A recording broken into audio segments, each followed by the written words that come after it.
Happy Friday, everyone. Pam Wandry here with Columbine Mortgage, and this is your Weekend Watch. This week, we had another volatile week, mainly due to that ongoing conflict in Iran.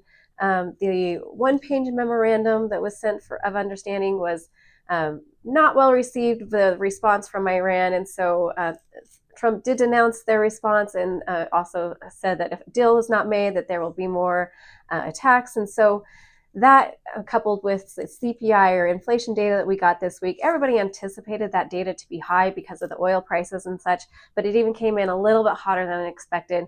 So overall, there's a lot of upward pressure on those interest rates right now.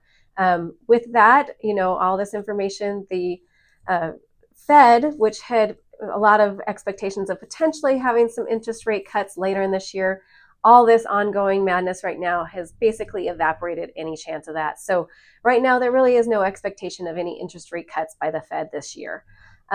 Overall, with all the volatility going on in the markets, as of when we pulled rates for this, our benchmark was actually flat at 6.375%. However, since then, this morning, we have had some more upward pressure, and so that may have moved already. Here in the Denver metro area, we had another strong week of listings come on to the market, another, fairly similar week for homes going under contract. Active listings did move up again by about 2%, so sitting at 11,370 homes on the market. Notably, that's actually about 1,000 homes less than this time last year. So that might show a little bit of hesitation by sellers because of what's going on geopolitically, higher purchase prices here in the US, things like that. So a little bit lower on inventory compared to last year, but still a healthy number of options out there for buyers. Here at Columbine, we had an average week of offers that went out. About 50% of those got accepted for overall about 1% below list price.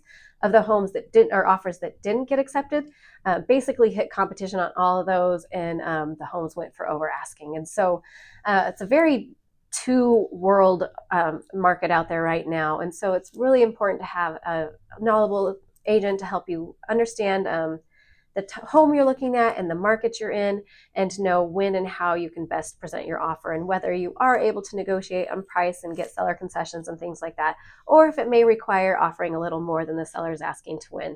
So super important to rely on them. As we all know, the housing market affordability is a challenge these days. Right now, we see vast majority of homeowners, first-time homebuyers particularly, needing additional help for buying. And what that typically looks like is maybe bringing on a co-borrower, a non-occupying co-borrower, that like a parent or something that can help boost the income and things like that to qualify for these homes, or even sometimes to supplement some of the down payment and things like that. When this happens, obviously it increases your purchasing power. And so that is one way that you have that may be an option available to you to be able to increase that purchase point just a little bit and make it so you can qualify in today's housing market. If you have questions or want to look at your numbers, I'm happy to do that. If you're out this weekend and need anything, give me a holler. Otherwise, enjoy this beautiful weekend, and I'll see you next week. Bye.